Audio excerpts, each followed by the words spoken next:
It's not like any sport. It's not like softball, it's not like basketball, it's not like football, contrary to what many people think. I don't want to say I'm an aggressive person, but I do like to have my sports have a little bit of like contact in them. And the fact this is like full contact, no padding, no helmets, nothing.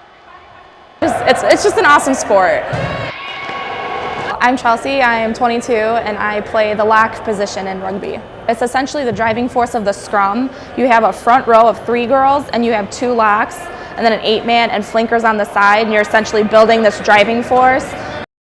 2 locks push the front row in the scrum when you are going against people like this. We're essentially the engine of the scrum. I just got to play like some playing time. The weather was horrible. And I had no clue what I was doing, so all of a sudden I'm running around the field, the ball gets dropped, I picked it up and I start running, and then I realized I was running the wrong way. That was my first game experience. Games are usually Saturday mornings, so I usually stay in Friday night, or if we have pasta parties, I'll go to the pasta party, hang out with my teammates, eat some carbs. Or I start thinking about what I want to do in that game specifically, like who we're playing, if I've played them before, to like watch out for things. All right, I'm going to make this tackle, or I'm gonna do really well in those scrums. I'm going to encourage my teammates to keep playing if it's really hot or really cold out. Like sometimes you just have to put that out of your mind and just keep going.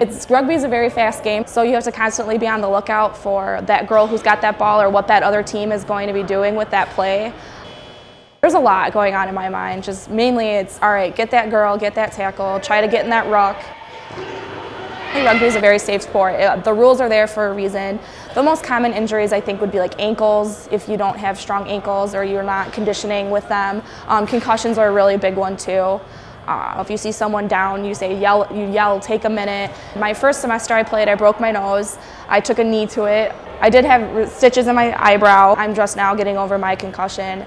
Those are just my looks. We were up in Wisconsin. This girl went to stiff arm because that's legal, as if you're carrying the ball and you stick your arm out as long as your hand is open. That girl tackled her, one of my teammates, and this girl went down and put her hand down and her arm broke and it looked like an S. I can't even describe it, but that was a really bad one. When we teach girls here at NIU to fall properly, when we tackle, knees, hip, shoulders, because you just want to fall down like a rag doll, and that avoids you putting your arm out to stop you, which can cause a broken wrist, elbow, arm, keeps your head off the ground so you don't receive that concussion. Anybody can play rugby. It's all about your mindset. So if you have ever played a sport before, even if you haven't, it's a really good sport to try and test your limits of your athletic ability. It is about being confident in your ability to play. And if you have faith in your teammates is a big part of it too. If you have faith in them, then you can play rugby really well.